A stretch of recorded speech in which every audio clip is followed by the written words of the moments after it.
everyone, this is Erica, and today I'm going to show you how I use a website called TinyUrl in my classroom.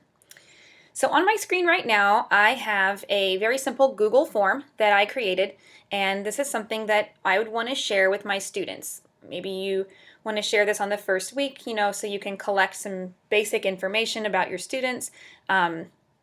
This idea will also work in sharing documents and presentations. It's all going to work the same way. I happen to choose a Google form.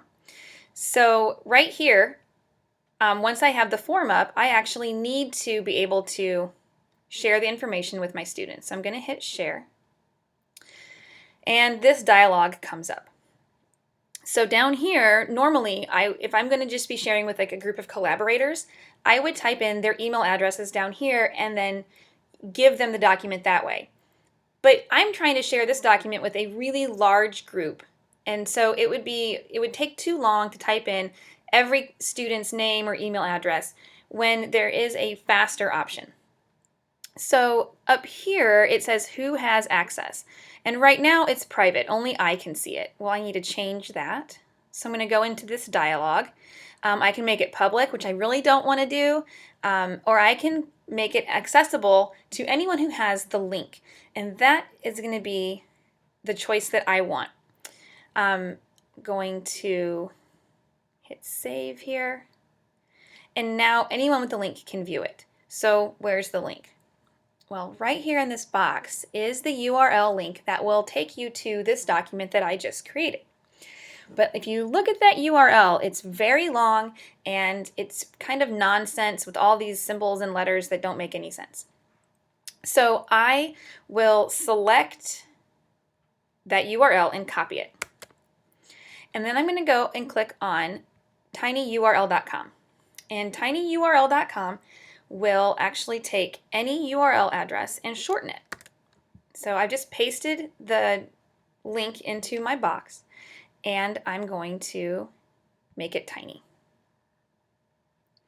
So what this has done is it's taken a URL with 88 characters and it's shortened it to 26. And this is the URL that I can provide to my students, and it will take them right to that document. Now there's another way to do that down here. So let's say that I want to be able to choose what the URL is that's going to be created.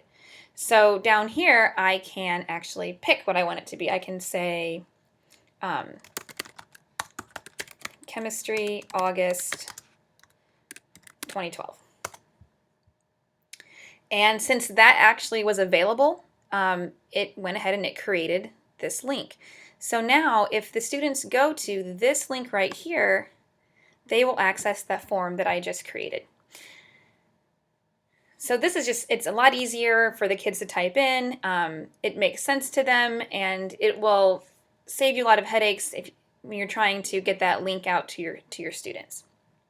Another way that I like to use TinyUrl is when I'm tweeting.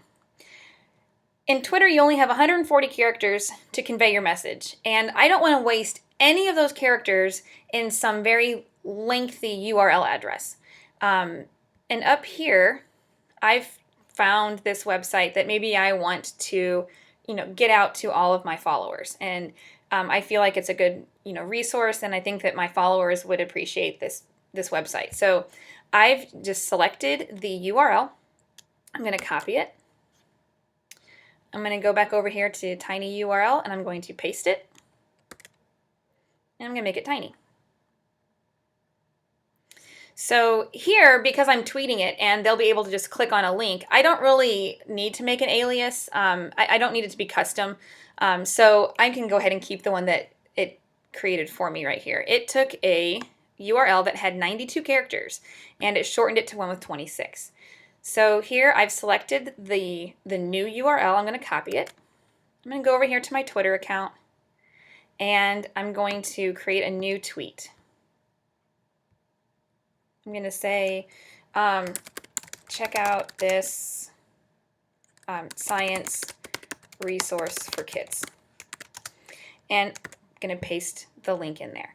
And I know that Twitter will shorten the link for me too, but when I'm composing a tweet, I want to know how many characters I have to use, and I want to try and use all of those the most efficiently. So that's why I choose to use TinyURL.